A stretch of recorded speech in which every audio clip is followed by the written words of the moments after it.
जैसे आपके घर को बेहतर ढंग से चलाने के लिए आपके माता पिता घर के सरकार के रूप में कार्य करते हैं। जैसे पैसा कहाँ कहाँ कितना खर्च होगा, घर गाड़ी पढ़ाई लिखाई के खर्चों पर सोच समझकर आपके घर में निर्णय लिए जाते हैं और सभी इस पर मिल कर बातचीत भी करते हैं।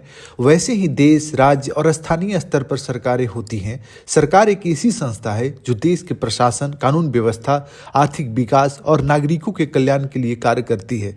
सरकार के बिना समाज में अराजकता फैल सकती है, इसलिए सरकार का मुख्य कार्य कानून बनाना, उसे लागू करना और देश की सुरक्षा सुनिश्चित करना होता है।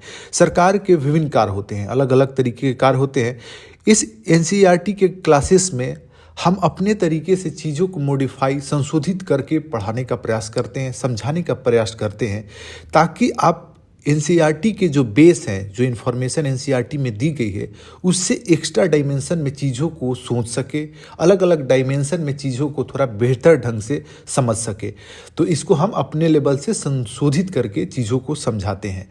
तो सरकार के प्रमुख कार्यों में क्या क्या है? पहला है जैसे सुरक्षा और व्यवस्था, सिक्योरिटी एंड ऑर्डर को मेंटेन करना। सरकार देश के अंदर और बाहर सुरक्षा बनाए रखने के लिए पुलिस, सेना और खुफिया एजेंसियों का संचालन करती है। जैसे भारत में भारतीय सेना देश की सीमाओं की सुरक्षा करती है, वैसे अमेरिका में एफबीआई देश की आंतरिक सुरक्षा सुनिश्चित करती है। जापान में प्राकृतिक आपदाओं के दौरान सरकार जो है वो नागरिकों को सुरक्षित स्थानों पर पहुंचाने की जिम्मेदारी निभाती है। ये एग्जाम्पल्स हैं, एग्जाम्पल से चीज़ें थोड़ा स्पष्ट होती है। दूसरा है कार्य जैसे अर्थव्यवस्था और विकास। सरकार जो है सड़कें, रेलवे, हवाई अड्डे, अस्पताल, स्कूल और उद्योग स्थापित करने में सहायता करती है। आर्थिक सुधारों और नीतियों के माध्यम से रोजगार के अवसर बढ़ाती है। जैसे चीन की सरकार ने 1980 के दशक में आर्थिक सुधार लागू किए, जिससे वह दुनिया की दूसरी सबसे बड़ी अर्थव्यवस्था बन गई। भारत में मेक इन इंडिया अभियान से स्थानीय उद्योगों को बढ़ावा दिया गया।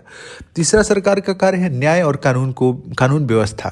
जैसे सरकार कानून बनाती है और न्यायालय, कोर्ट जो है उन कानूनों का पालन सुनिश्चित कराता है। उदाहरण के लिए भारत में सुप्रीम कोर्ट नागरिकों के अधिकारों की रक्षा करती है, जबकि अमेरिका में सिविल राइट्स एक्ट 1964 जो है काले और गोरों के बीच भेदभाव को समाप्त करने के लिए बनाया गया था। तो ये सब उदाहरण है। चौथा कार्य है शिक्षा और स्वास्थ्य। जैसे सरकार नागरिकों को निःशुल्क या सस्ती शिक्षा और स्वास्थ्य सेवाएं प्रदान करती है। जैसे भारत में मिड डे मील